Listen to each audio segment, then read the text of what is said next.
Everyone is doing it, and everybody is getting rich. Why not? Everything is going one way, and one way only. Up, up, up, and up. Production, sales, bank deposits, brokers' loans, stocks, especially brokers' loans and stocks. Up. They were dancing their nights away as if there were no tomorrows. At least, none worth worrying about. But there was one tomorrow that would come that would change everybody's life forever. Early Tuesday morning, October 29th, 1929, started just like any other morning. People went about their business as usual. In the United States, Wall Street opened, just as it had for the last 20 years. The trading floor was a frenzy of activity, except on this day, all the trade orders were to sell, not buy. Not even the experts realized that sell-off would lead to the devastating crash that would plunge the whole world into what was to become known as the Great Depression. That Tuesday affected the lives of millions of people around the world. Prominent traders and businessmen jumped to their deaths from multi-story buildings. The hard-working middle class lost their life savings, businesses, homes, and jobs. In the late 90s, we are again living at a time when volatile stock markets are posting record highs. The speculative frenzy of recent years has driven markets to dizzy levels. The Great Depression is little more than a faint memory, a point of historical interest. Our children are taught it will never happen again. Yet as we stand on the brink of the next millennium, are we entering an age of unprecedented peace, wealth, and prosperity? Or could it be that we again stand on the verge of another Great Depression? Only this time, one that would plummet the world's great industrial economies to the status of near poverty-stricken nations.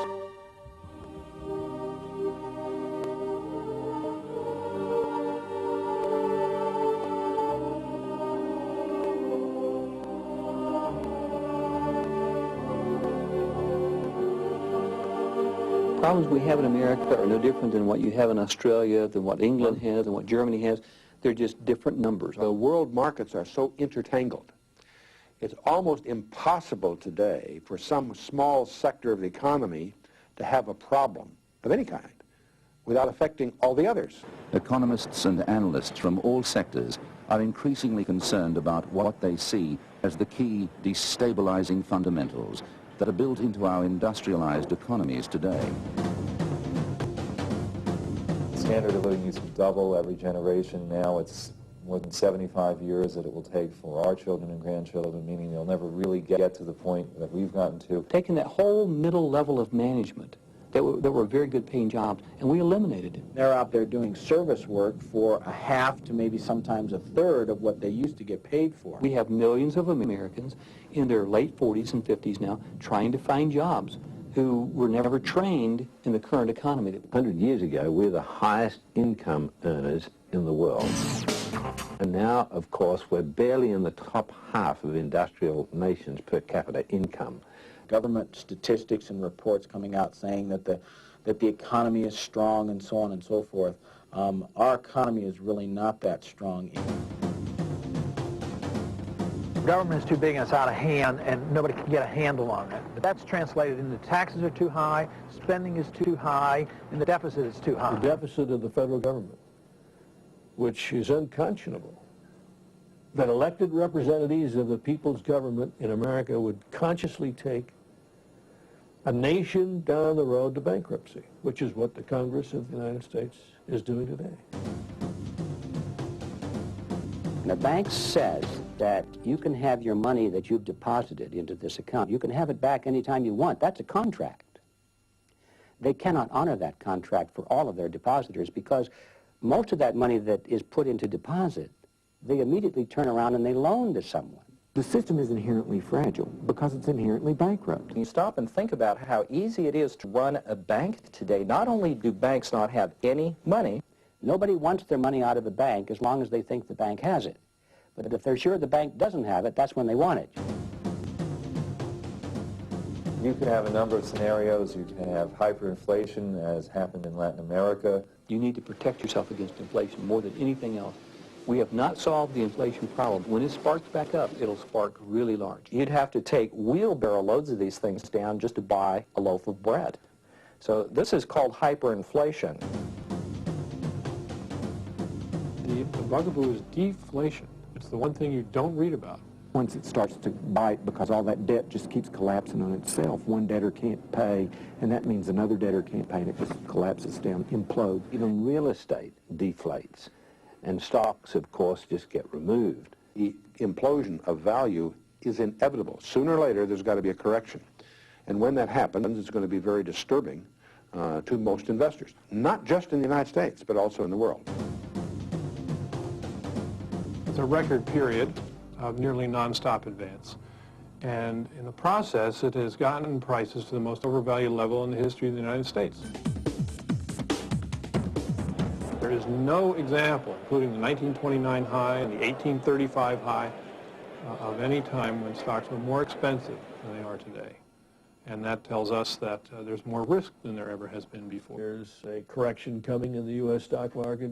Every few generations, the markets go crazy, and everybody thinks the shortcut to riches is to buy stocks or speculate in real estate. That's what's happening in our stock market.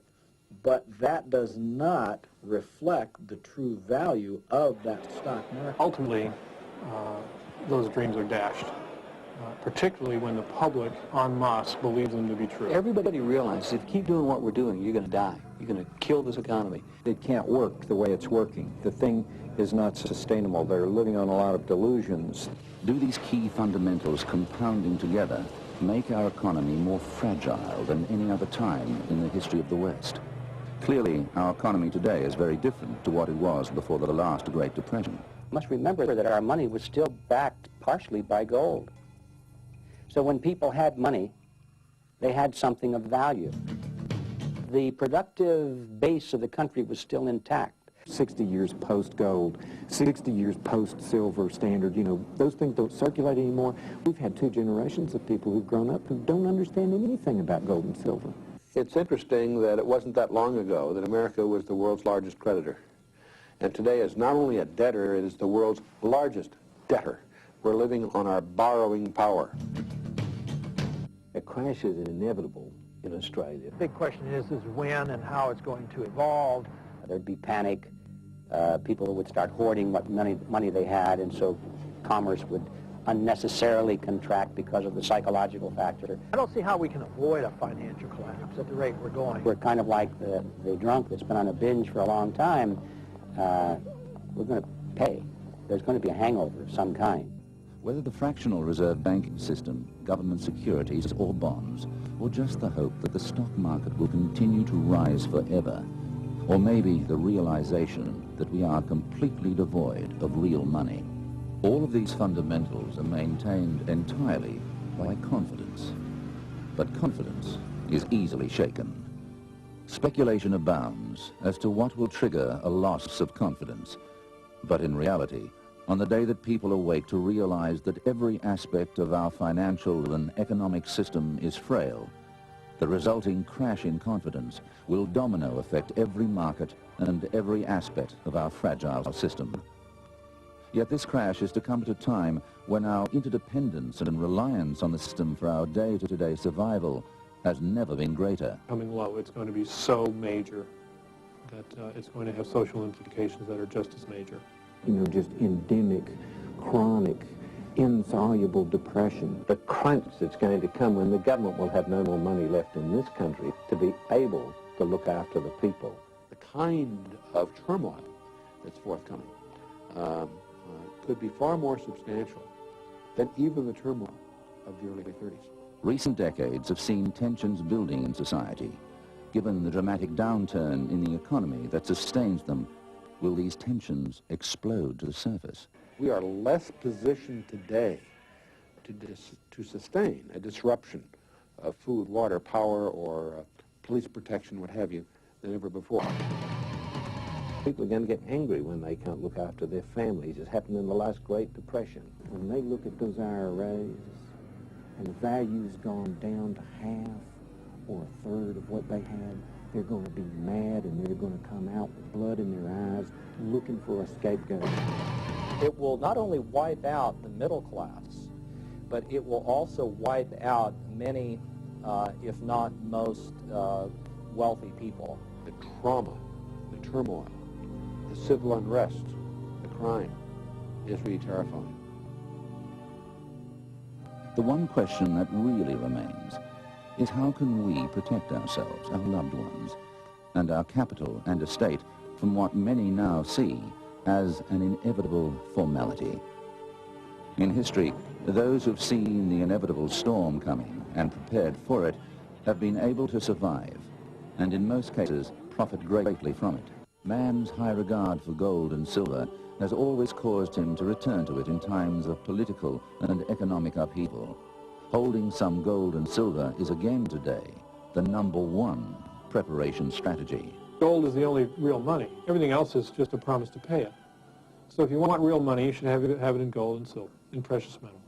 They're the ultimate liquidity. Gold has been for 5,000 years our standard for value. Number one, because you can't print it. Many people hold gold as a currency or a medium of exchange under times of severe civil unrest and crises. You don't get out of a country that's collapsing, as we saw in Vietnam, not with paper money. You get out with pieces of gold. This vast undervaluation, and when that pendulum swings back the other way, it'll go way out the other way. The eventual price of gold is not going to be $400 an ounce or $500 an ounce. It's not going to be $1,000 an ounce. It's going to be $20,000 an ounce or $25,000 an ounce or $45,000 an ounce before it stops. Whenever there's been a crash, gold and silver have always gained in value. You will be able to acquire anything that you want to if you have a supply of gold on hand. When things start to crash, if inflation takes off, then people have enough recent experience with gold and silver reacting positively to higher inflation rates. So there will be an immediate run toward these metals. Commodity markets today trade $1 trillion a day. Their hedge funds worth many, many billions of dollars. So it's a minuscule amount of silver and gold. Of course, the same thing's true for gold. And when everybody tries to rush in there at once, the price has to just skyrocket to clear the market. Panic. 16.5 million shares of stock sold in a single day. Over 6,000 years of recorded human history have painted a grim but provocative picture. The civilizations that have risen and fallen tell an age-old story that when the time-proven principles of sound money and economics are abandoned in favor of valueless currency, uncontrolled spending, and crippling debt, without exception, the civilization and its unsuspecting people always pay the full price. But from the ashes and ruins emerges a new era ruled by those that were prepared, a golden era, a new millennium. The choice is yours.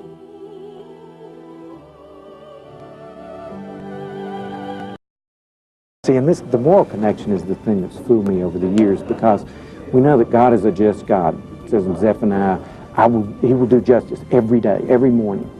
And I look at this system and I think to myself, man, this has gone on longer than ever before in history. America had its greatness because of its commitment to a set of values. Its founding fathers had a commitment to the Bible and to biblical principles.